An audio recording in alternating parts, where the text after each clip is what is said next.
What did I have to feel about them? Welcome back, everybody, to Roadwarden. The absolute incredible quest of Reginald Stoutworthy as he tries to figure out what happened to the previous Roadwarden and fix this world. There's so much going on. And I remember last time we played it, it has been quite a while since I played before. I got completely distracted with some other games, but I still want to see where this one goes. It's been a while. If I remember correctly, we were looking at this monastery up on the hilltop, and it's filled with plague. So we're not able to get in there. We talked a lot with the guy in charge, I guess. And now we kind of hit like a roadblock where we can either continue going this way, but that was there was a weird crossing with a whole bunch of bugs. And it did us dirty, damn it. It did us dirty. We have this guy sitting here, and we need to get a whole bunch of money, if I remember correctly, to get him to move down to the Pelt to the north to get some work. We have this blood tree, but we're not really wanting to bleed ourselves dry.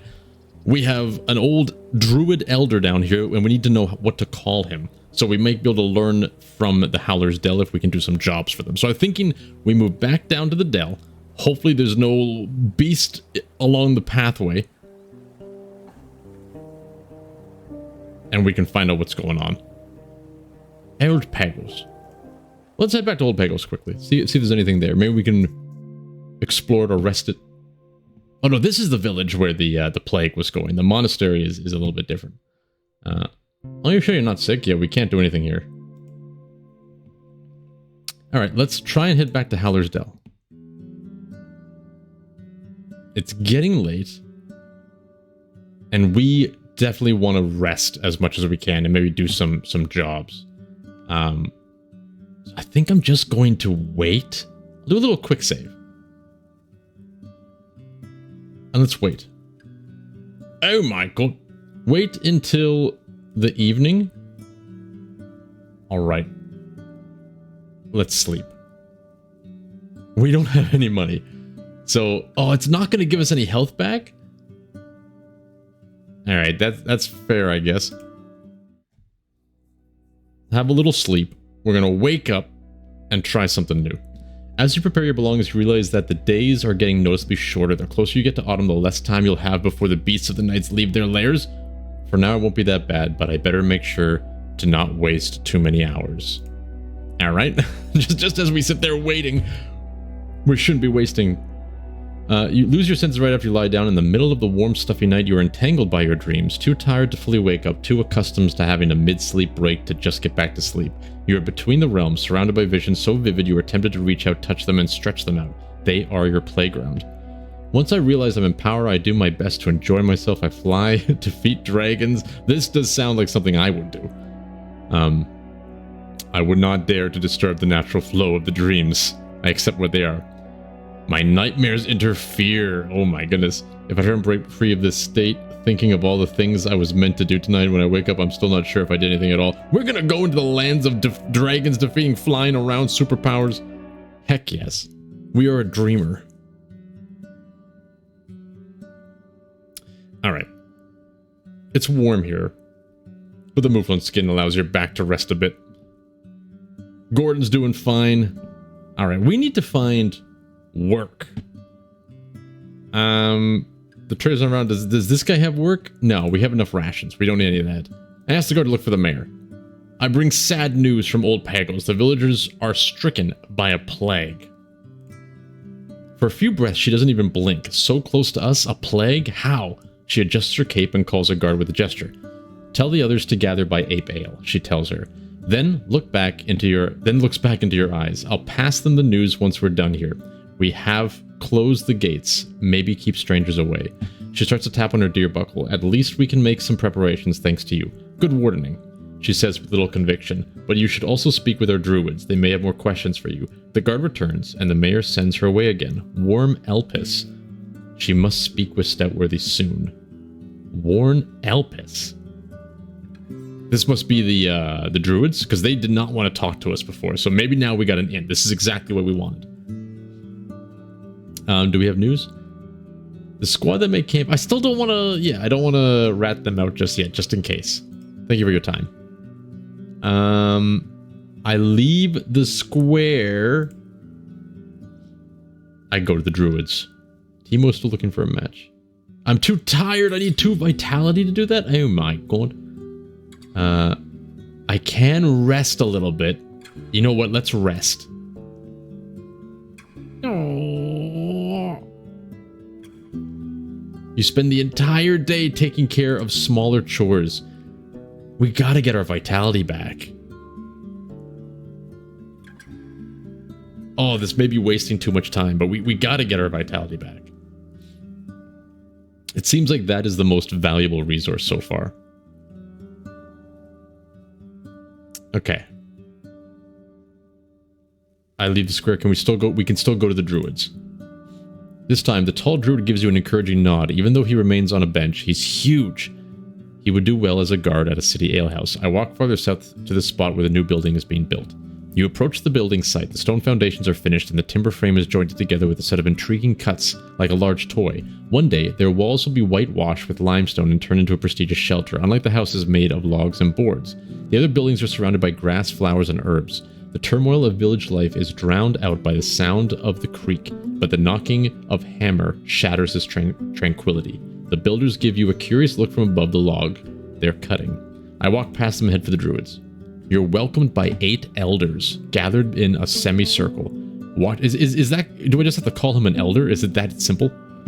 They're not as large as the workers, and their clothes are far from humble. Instead of hemp pants or tunics, they wear colorful robes and dresses made of wool. They vary in style, length, and embellishments, separating them from the outfits of monks. You spot belts and cords, sandals and closed shoes. One person is bald, one has silver hair long enough to cover her back like a cape. Most of the druids are clean and rested, though one is a bit of a sloven. Sloven? With uncombed hair, stained clothes, and dusty feet. Also, unlike priests of Hovleven, their hands are marked by scars, hard skin, old burns, and missing fingers. Jesus! Still in silence, a woman with a staff steps forwards. I take a closer look at her. Her gray robe is decorated with a brown thread that portrays leaves, tree branches, and birds. She's over 50, but the youngest one of them all. Her back is straight, the gray hair only an inch long. She doesn't need a walking stick. Her weapon is smooth, longer than she is tall. Her blue eyes are vigilant and keenly observe your face, as if in search of venom in your nose and lips. Her lips are thin and small, formed into an austere line that shakes slightly, as if she's on the brink of a burst of anger. She says nothing. I'm honored to meet you. I didn't expect to spark such an interest. Will there be a shong?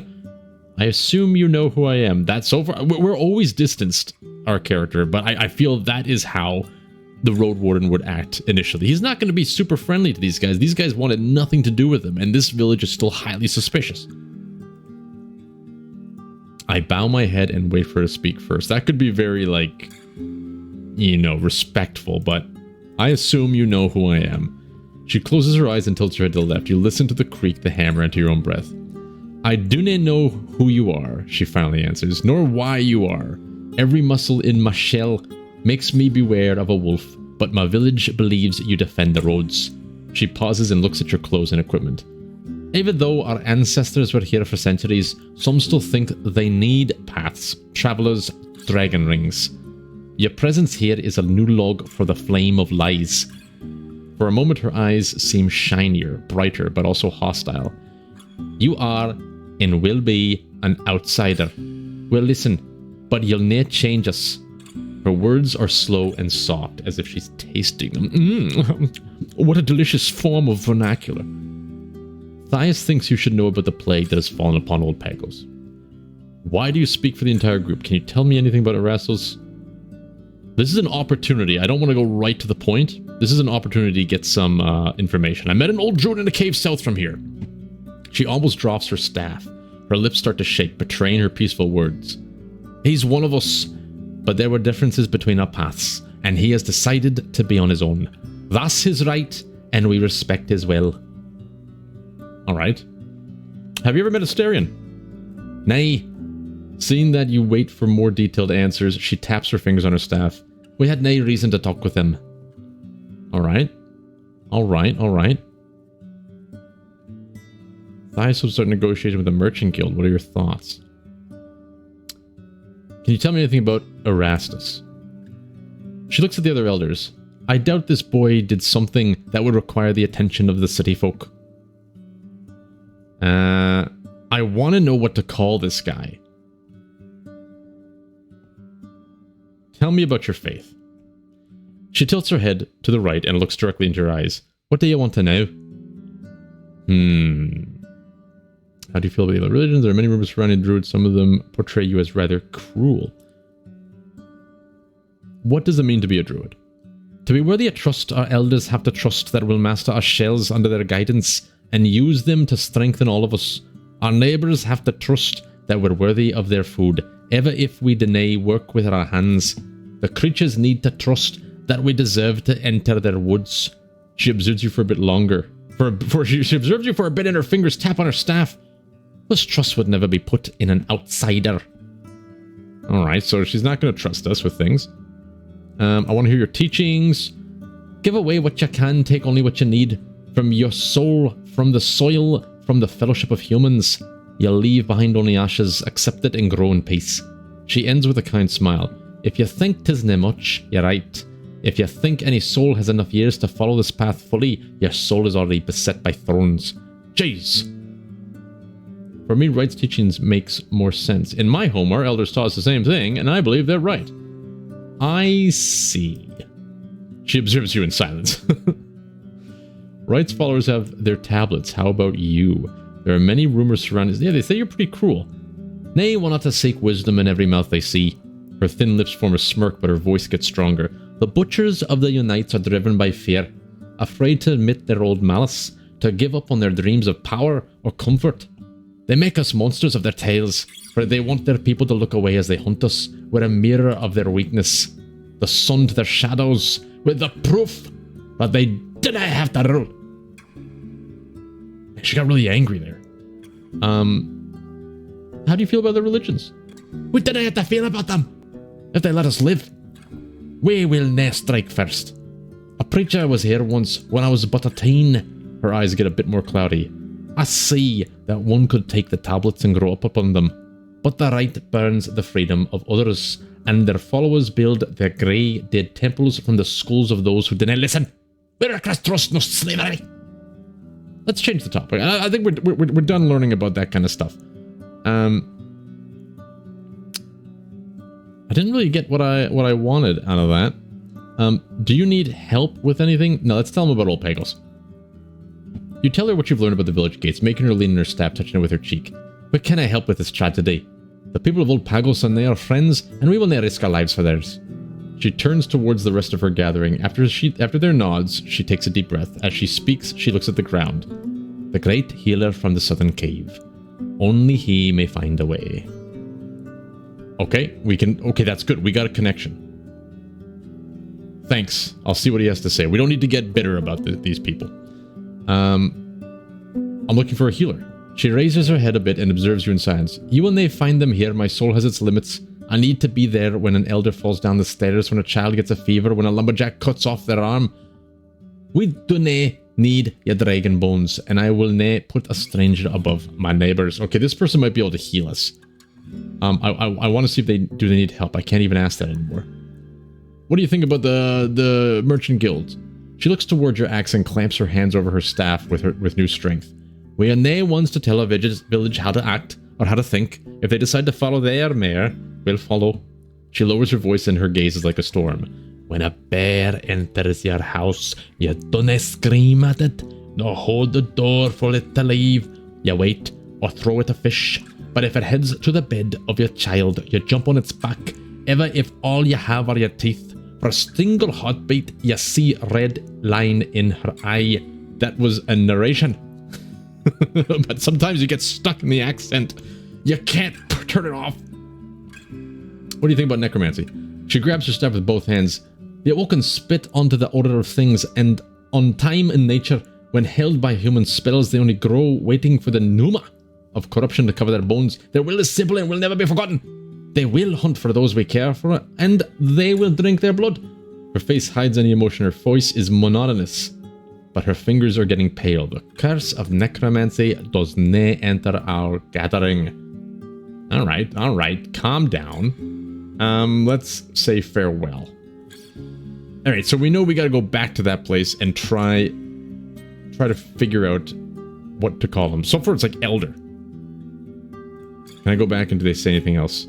No? Farewell. I guess we just sleep, right? Let's just sleep. Oh, we're gonna get hungry. We don't have any money. We need more vitality. So we're gonna have to do this and then rest again, I think. Just to get our vitality back. And maybe we can do some work. Oh my god. There are many stories about the moon's origins and its purpose, and they're older than the doctrines known to the cities. These legends are shared not by religions, but rather by tribes, as if they're part of a deeper conviction. Something spread through the milk of mothers, the milk of mothers and wet nurses, or through the whispers of trees and winds. I'm telling you though, playing this game is definitely increasing my words per minute reading ability, I think. The moon is a powerful spirit who watches and guides humankind. When we have no sun to protect us, that's why we call what's in its eye. Was in the center of the eye, and right after I say that, I butcher that. It's a large rock that one day will fall from the sky and crush everything that's alive, starting anew. Someone's played Majora's Mask. For some reason, it controls the weather. It gathers weak clouds like a shepherd and shapes the tides. It's a home of strange animals. They are different, but as bright as humans, and sometimes conspiracy theories. You know, that moon shouldn't be there. Let's, you know what, I'm not going to talk about it. I'm not going to talk about it. The moon is up there. And we are here now. Who cares what it hides? I like the idea, because our character is a little bit religious with the whole fellowship thing. I kind of like the idea that he believes it's some kind of god spirit to watch over us, and it's the eye. Let's go with that.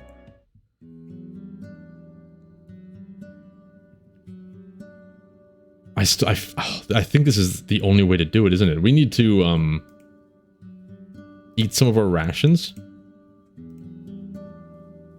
And I think we just rest. Let's rest.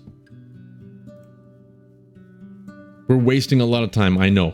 But I think this is the only way to start making money and doing proper progress. Let's look at the innkeeper. No, we don't need rations.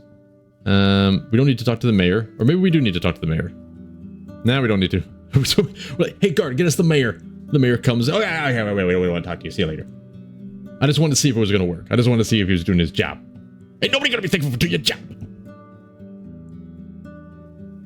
It's too late to travel. We just got to sleep. God, we are disgusting. we got to go to the well and bathe. Fogs tend to get more common in the late summer, but the tribes of the Dragonwoods often see them as a bad sign. The wild spirits they carry are believed to impact both the visible and the invisible, and not in ways that help humankind. The shivers wake you up, so I guess it's getting colder. There's a quarrel coming from the main square. I sigh. If there are any undead in these woods, the fog will strengthen them. There's this weird feeling of this game where it's like an approaching doom is coming. Alright, we have two. Let's leave the square and offer our services to the guards. We don't know what it will do to us. Well, it's okay if we lose that. A group of workers is going to explore the forest garden seeking wood and mushrooms. You'll ride ahead looking out for threats. The task will take you about half a day and may get dangerous. For 1 gold?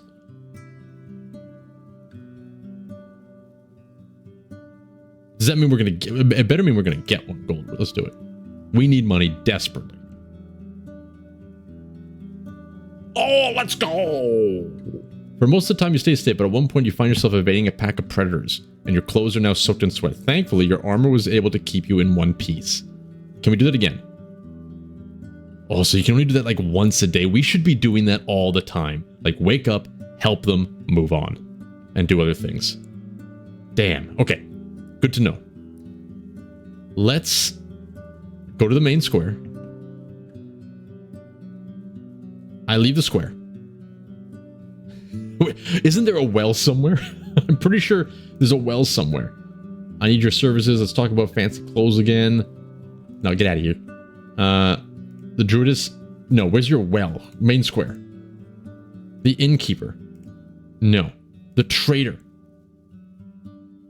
What do you have to sell? I bring goods to sell. Do I have anything? No, I packed my things. About the potion. Did you get it? The monks are not going to sell new potions anytime soon. They're struggling with the plague.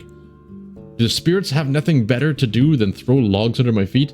And what about the dolmen? Have you been there? That's all for now. I can't remember where the dolmen are. I can't remember where the Where's your freaking wells?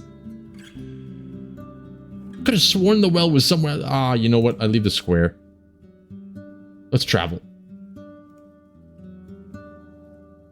We need to head to the Elder's Cave, and then we're going to go back here. And maybe go in this direction as well. Or can we go up here? Pardon me. Have I missed something up here, maybe? The Elder's Cave. Alright, old man, we're back. I know how I should have addressed you. Elder. You do not understand the sounds of forest. You're as deaf as these rocks. You want to build bridges, but... Okay, I guess that's not what his name is.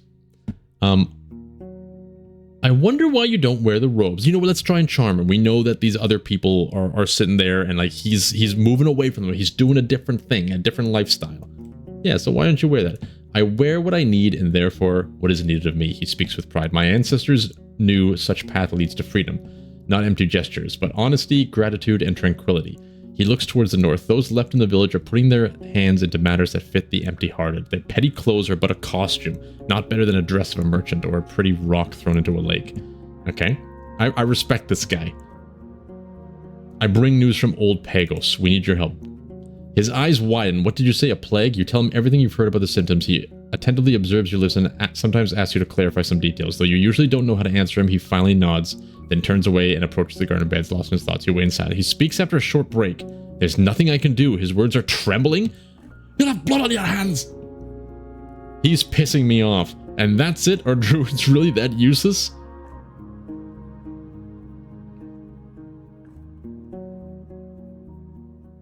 I kind of want to get angry.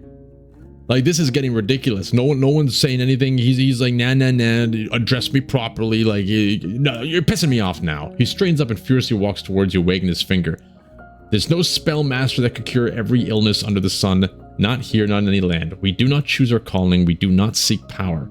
He says with spite, then raises his voice. How blind you must be. Do you wish us to dry up the seas, to ride dragons, jiggle the mountains? Juggle. To jiggle the mountains?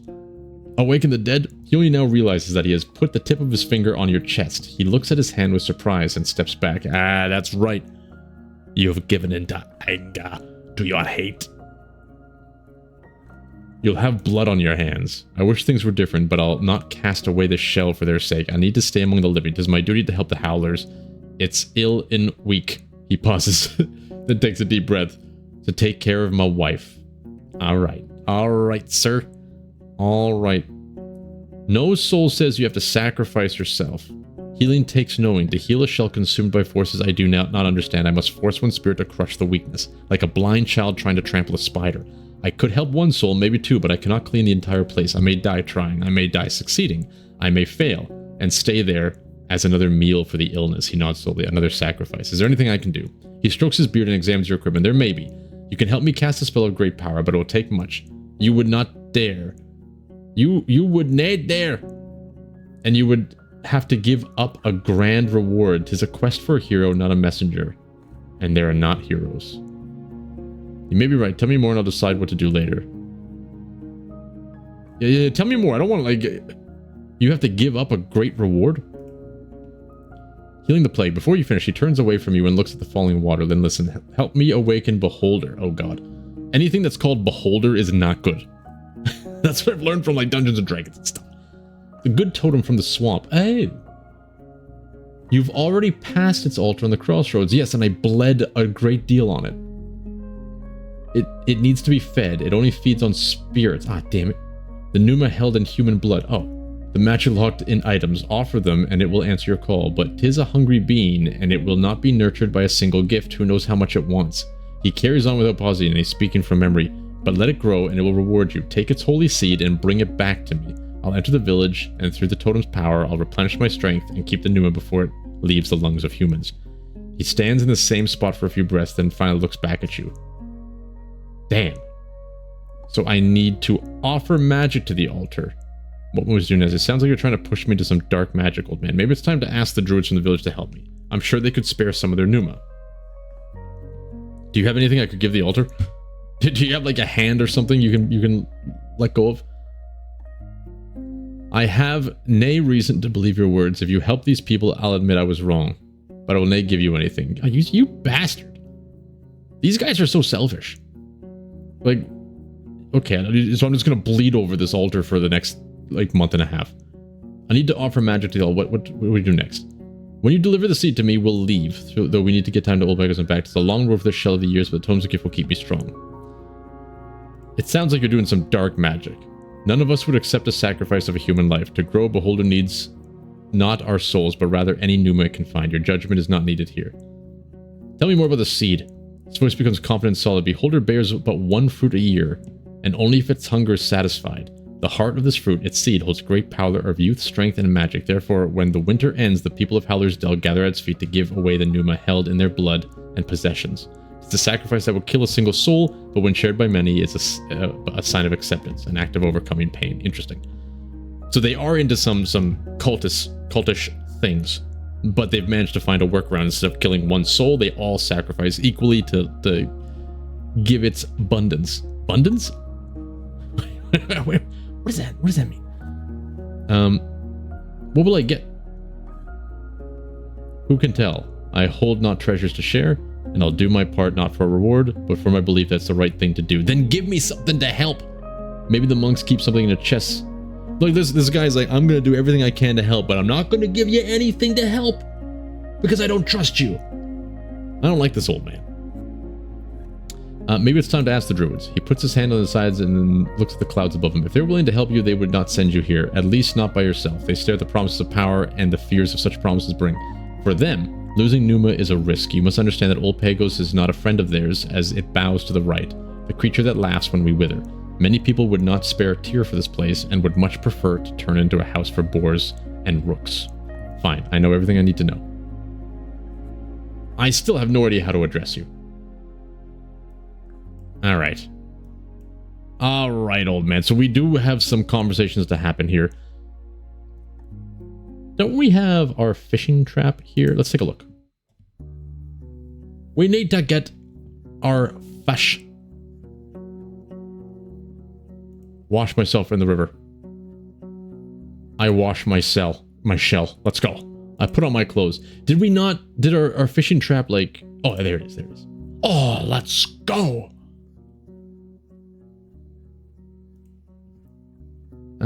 I set the fish trap again. I step away. So we can get 1 gold for 2 fish.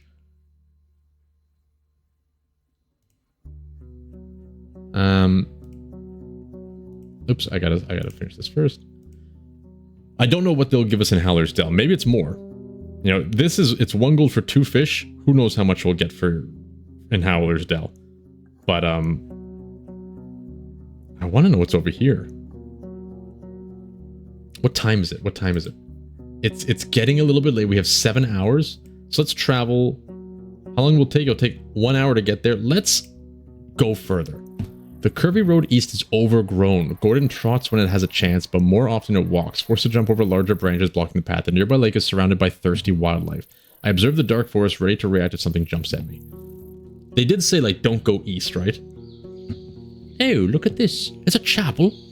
A couple of stone slabs were turned into a hut-like shape, one of the ancient chapels raised by the priests of the United Church in the days of few soldiers and even fewer shelters. The dolmens proved to be especially durable, though the conditions they offered were harsh. The entrance is barely wide enough to let you walk inside.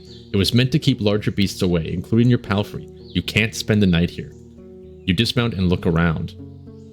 I approach the hourglass carved in stone. We see this all over. That's the rite, I believe. And we also saw it on the old Pagos place. It's the most common religious sign of the city folk and adapted by the United Church Orders of Truth and the majority of fellowships. It's used in temples and during the funeral rites, but also to decorate codices or jewelry. The winged hourglass portray the ephemerality of life and the rigidity of time. When possible, they're made of steel, signifying the strength of human. We have one of these.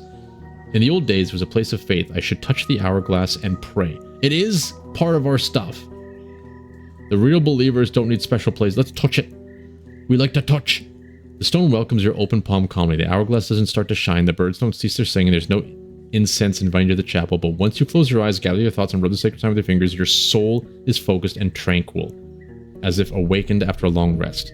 In your silent prayer, nature seems both distant and familiar. It doesn't shape itself around your thoughts, but you feel like nothing is going to hurt you. Not while you're here, so be it. You say at the end of your prayer, as your ancestors have taught you, the birds are singing delightfully. So nothing will hurt us here, but we're not allowed to sleep here. Let's enjoy a delicious food ration. All right then. I step away. Let's enjoy a delicious food ration. I enter the chapel. The beams of light get through the gaps between the rocks, but you can hardly see anything. A torch would fill the place with smoke, but a candle will suffice. You wonder how many travelers had sat on the cold rocks observing the entrance and fighting with the heavy eyelids. I light up a candle. You unpack the tinderbox from your saddles and place the flint and linen charcloth in narrow slabs sticking out to the right of the entrance. Decades ago, before the southern invasion, people used to use fire strikers made of thick steel, but all you have left is a cube-like piece of harsh pyrite. It'll get the job done. Sadly, the weak light is hardly enough to let you examine. Well, that sucks. I'm patient. Let's roll the dice. You touch your surroundings, bring the candle closer to wherever something catches your attention. Even though the part of the ground is covered with a single massive slab, there are sections free of any flooring. You see soil, small rocks, sand. In one spot, you find the remains of charred wood. So someone had a campfire or something here, maybe. Also, you notice a sticky spot on the walls. Ugh. Parts of it covered black marks and pictures, possibly letters. I look around. What are you looking for? The slime. You either don't find it or I can't understand you. Sticky. I look for something else. Sticky. You either don't find it. Taste the sticky. Put it in your mouth. Taste it. Damn it. Look at the wood. The burnt wood. A part of the floor is littered with the remains of an old campfire. Not more than a couple of months old. You see dust, burnt bones, and wood. The wall above the spot is covered with soot. So this is where... Oh, that's supposed to have been like the little chimney. So you can make a campfire here. If we had the materials, I guess. We could build a campfire to see this properly. And that's the chimney. I look for something else. The bones. A part of the floor is littered with the remains of an old campfire. We can't look... closer at it. I look for something else. Trinkets and baubles. Damn it. I look for firewood. Is there some leftover wood that we can use? Okay, I'm not sure what to look for. Look for remains. Are there any like dead bodies? Okay, I go outside. We can continue going. 4 hours left. How long to get back? An hour. Do you think it's safe? I think it'll be safe to do one more and then we gotta head back. Let's try it. The neglected path barely finds any space among all the hills, trees, and streams. There's a deer on the ground lying in a red puddle surrounded by a small pack of creatures which notice your presence. Oh, shot! There's about 8 of them! With thick furs and shades of brown, gray, and black, and hairless faces with small eyes and large mouths. Currently stained by the blood of their prey, some of them move on all fours, while others comfortably stand on 2 feet. They are 2 to 3 heads shorter than you, but it's your mount which truly towers over them, and you see how a couple of the beasts take a few steps back, grunting and glancing at one another. They are afraid of Gordon! The one with gray fur shouts, and the others move towards the rocks and sticks which are piled on the road. They hold them awkwardly, and some struggle to maintain a straight posture, leaning on their new weapons for support. Then, almost all of them spread to your left and right, blending in with the shrubs loudly. Only 2 of the apes are standing still. I'm not prepared to face a pack of goblins. I turn around. I don't know if I'm prepared to fight goblins. But we would not run from a fight. We have force. We have two vitality. Can I eat some bread quickly? Damn it. You know what? I grab my axe and hold the reins tightly. Gordon tries to turn around, but loyally follows your directions. You know what? The scream has worked before.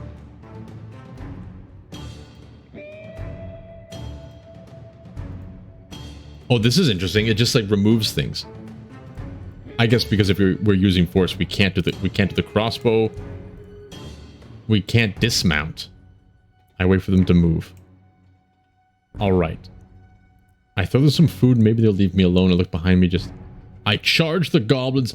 I scream at the pack, shaking my weapon. I try to scare them away. We got to do it again, right? It worked on 20 griffins. It's got to work on a pack of goblins. Wait, hold on a second. Archive. Journal. Bestiary. Goblins. These furry critters can move both on 2 legs.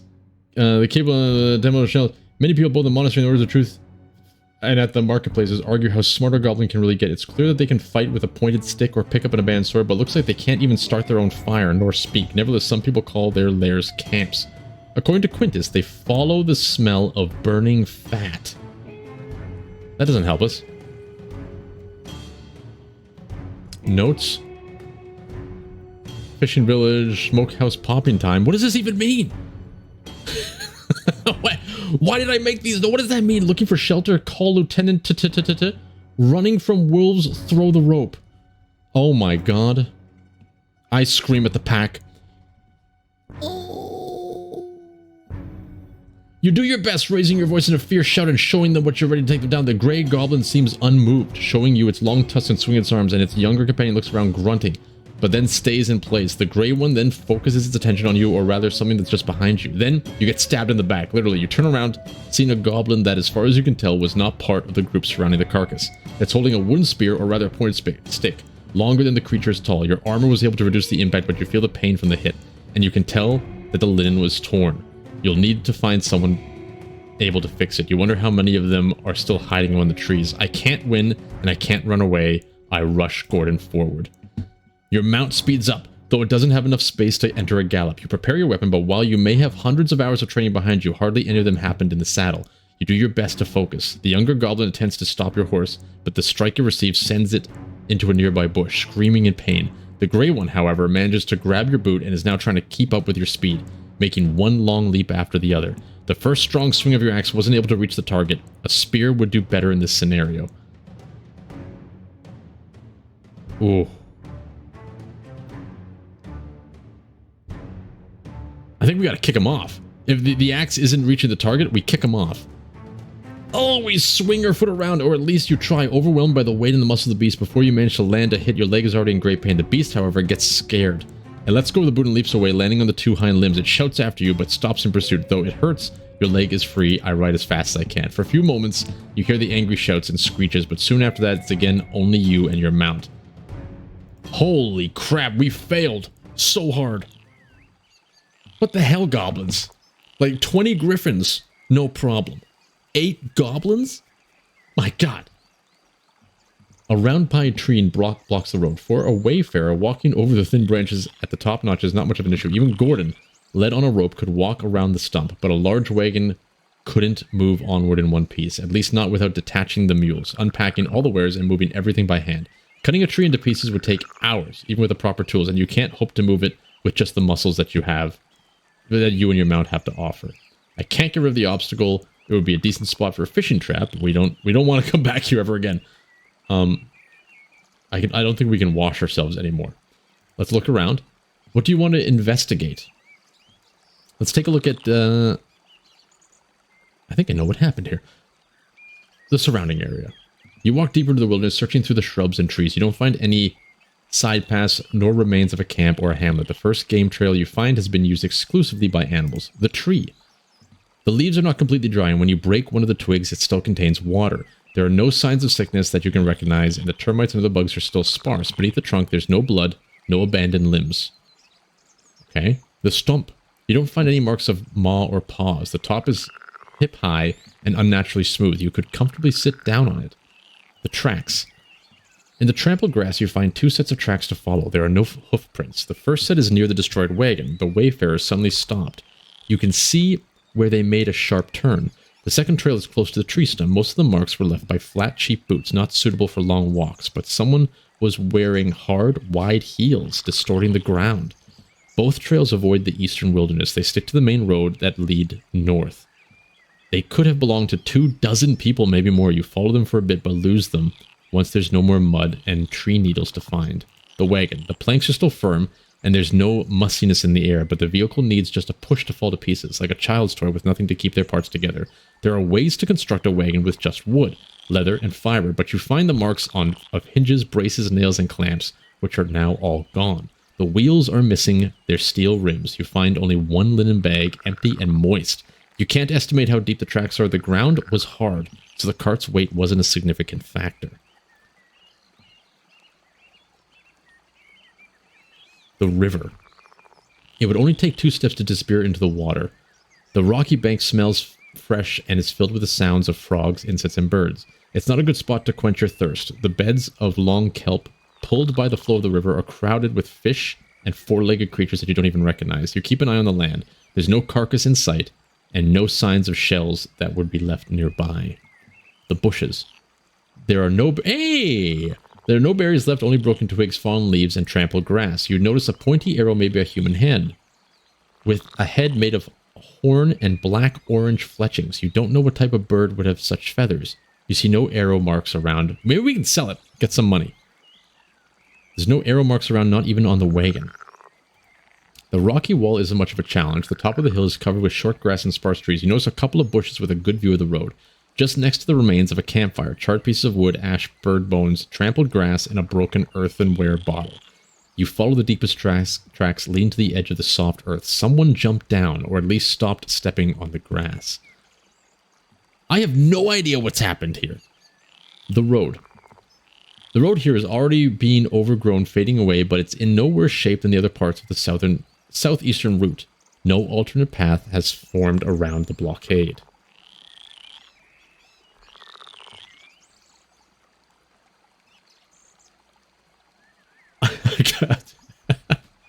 Okay, let's try and think. So we know a wagon came here and there was a wreck. Like the wagon it broke somehow. There's a tree that seems to be cut down, almost as if this looks like it's a trap of some sort. You know, they're coming through here. Someone set this up. They can no longer pass it. This isn't just a tree that fell down. This was cut down. We know that.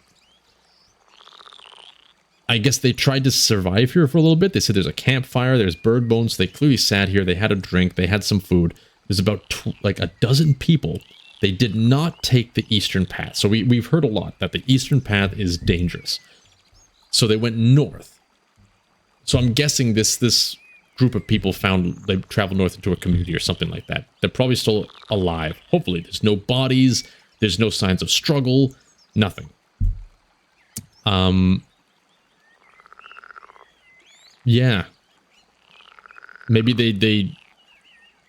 they unhitched the horse. No horses could come. If there's a wagon, they had to have some kind of animals carrying the horses. Or carrying the wagon, right? I think I know what's happened here. What do you think happened to the tree? I think it was cut down to set up an ambush. Absolutely. Why was the wagon abandoned? This is cool. It was attacked by monsters. The owners had no time to move it, so they left it behind. It was attacked by highwaymen. It broke, and the owners weren't able to fix it. Oh, crap. Can I go back? It was attacked by monsters. Not monsters. So if this was a trap, then maybe it was attacked by highwaymen, but there's no blood or anything.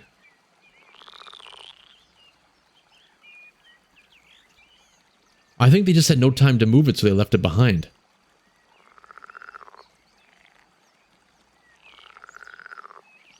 Maybe the campfire was the highwayman?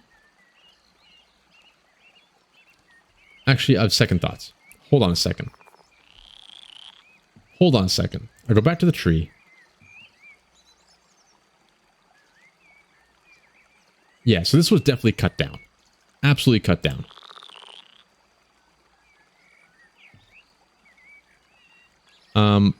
The tracks.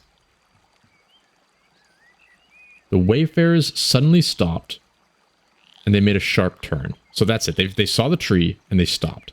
The second trail is close to the tree stump. Most of the marks were left by flat, cheap boots. Highwaymen, not suitable for long box, but someone was wearing hard, wide heels, distorting the ground. So that sounds like there's like a captain. Both trails avoid the eastern wilderness. They stick to the main road and lead you north. They could have belonged to 24 people, maybe more. You follow them for a bit, but lose them once there's more mud. Okay, so the wagon comes to a stop. There's people at the tree, and there's people at the wagon, and they all go north. So it could be that the highwaymen attacked, of course, or they just abandoned it because they didn't have time. Like, both answers could be correct in that for that one. I take another look at the tracks. In the trampled grass, you find 2 sets of tracks. Oh, okay, we already read this. You follow them for a bit, but lose them once there's no more mud and tree heels. Fine, okay. Let's look at the surrounding... Let's go back to the wagon. The planks are still firm and there's no mustiness in the air, but the vehicle needs just a push to fall to pieces like a child's toy. So it seems abandoned, with nothing to keep the parts together. There are ways to construct a wagon with just wood, leather, and fiber, but you find the marks of hinges, braces, nails, and clamps, which are now all gone. The wheels are missing, and there's steel rims. You find only 1 linen bag, so it was looted. They took it apart, and they took all the valuable things like iron and metal. We know that one guy that we met in the village, the burnt down village, right? He was collecting iron, or wasn't that like scrap metal and things, and was selling it to people. So it seems like that's really valuable in this place. You can't estimate how deep the tracks are. The ground was hard, so the cart's weight wasn't a significant factor. So it wasn't carrying a lot of loot. So the highwaymen got it. They stopped. They ran or something happened, and the highwaymen maybe stuck around to just loot the wagon, but turns out there wasn't anything of value in there, so they took it apart for whatever they could find. Let's approach the river. It would only take 2 steps to disappear in the rocky bank smells fresh and is filled with the sounds of frogs and birds. It's not a good spot to quench your thirst. The beds of long kelp pulled by the flow of the river are crowded with fish and 4-legged creatures that you don't even recognize. You keep an eye on the land. There's no carcass in sight and no signs of shells that would be left nearby. Yeah, so nobody was killed. Look at the bushes. There are no berries left, only broken twigs, fallen leaves, and trampled grass. You see no arrow marks around, not even on the wagon. So there was no... It doesn't seem like there was a fight or anything. The rocky wall is much of a challenge. The top of the hill is covered with grass, but you notice a couple of bushes with a good view of the road. Just next to the remains of a campfire, charred piece of wood, ash, bird bones, trampled grass. You follow the deepest tracks leading to the edge of the soft earth. Someone jumped down, or at least stopped stepping on the grass. So they're up there waiting. They've been camping out. They either knew this wagon was coming or not. The tree is there. The wagon stops. They jump down. The people run. They loot the wagon because that's the main goal, and there's nothing in there. So they take it apart for what they can, and then they leave. Is it as simple as that? Do I got it? I take another look at the road.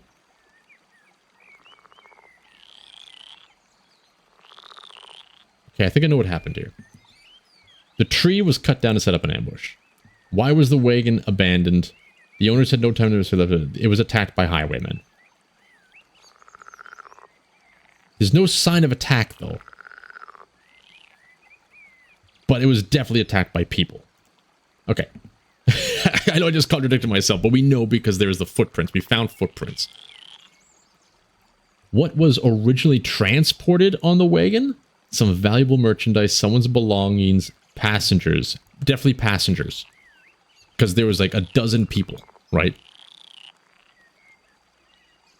Passengers. What happened to the owners of the wagon?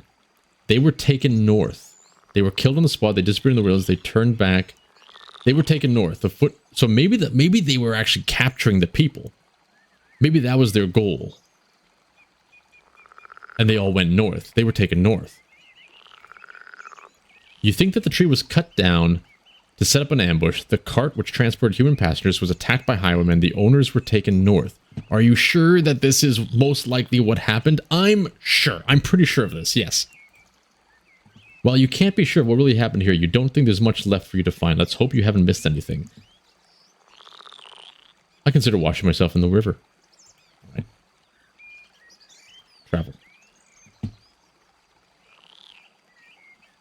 I don't think we can do any more. Yeah, we got to go back. Oh, wow, we can keep going north. Let's head back to Pelt of the North. I wonder if we should go back to the Tullius camp. And see if they have anything for us. Yeah, why not? Let's go back.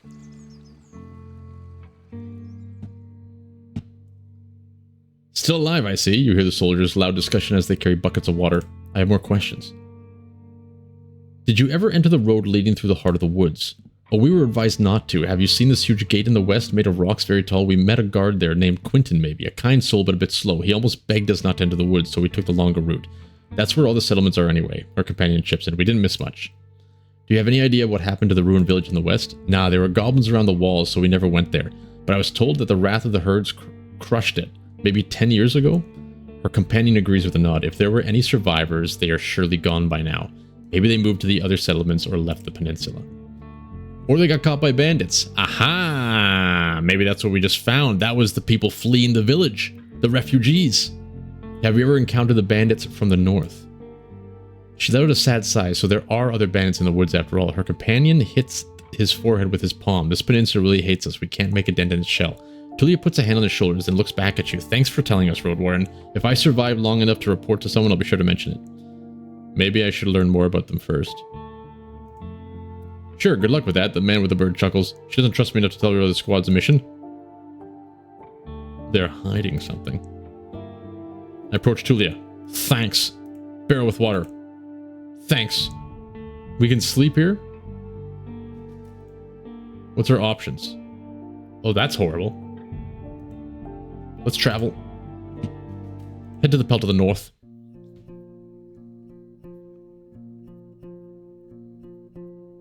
Alright. I go to the well.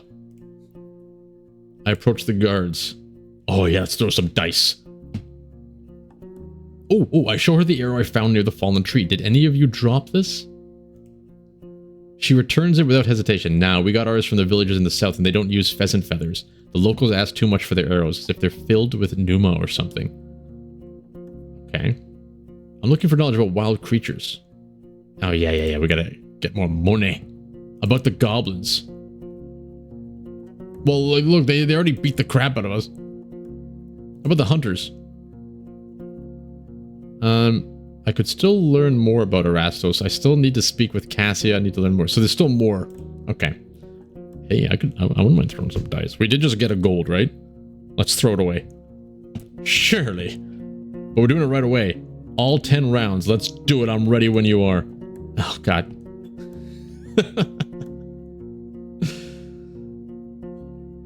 After a long series of bad rolls, you finish with 2 points. The second lowest score. We're doing worse than before, but we're getting experience.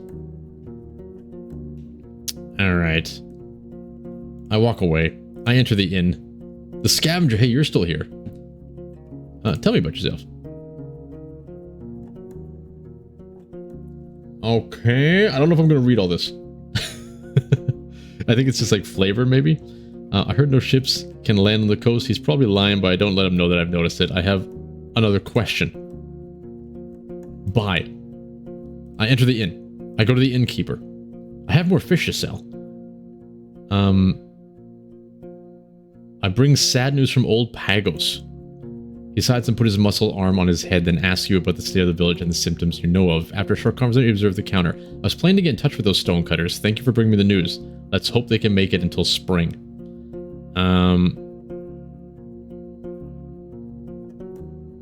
Do I have anything you want to buy? No. I have more fish to sell. Oh, Dad, I didn't actually want to sell it. I just wanted to see what... Okay. Well, we got more gambling money. Show me your wares. Well, we would love to get some of this stuff. Oh, we can't. Oh, do we have 2 dragon bones? Oh my god, we could sleep comfortably. About Glaucia's band. I'm on it. I'd like to ask about somebody. Quintus?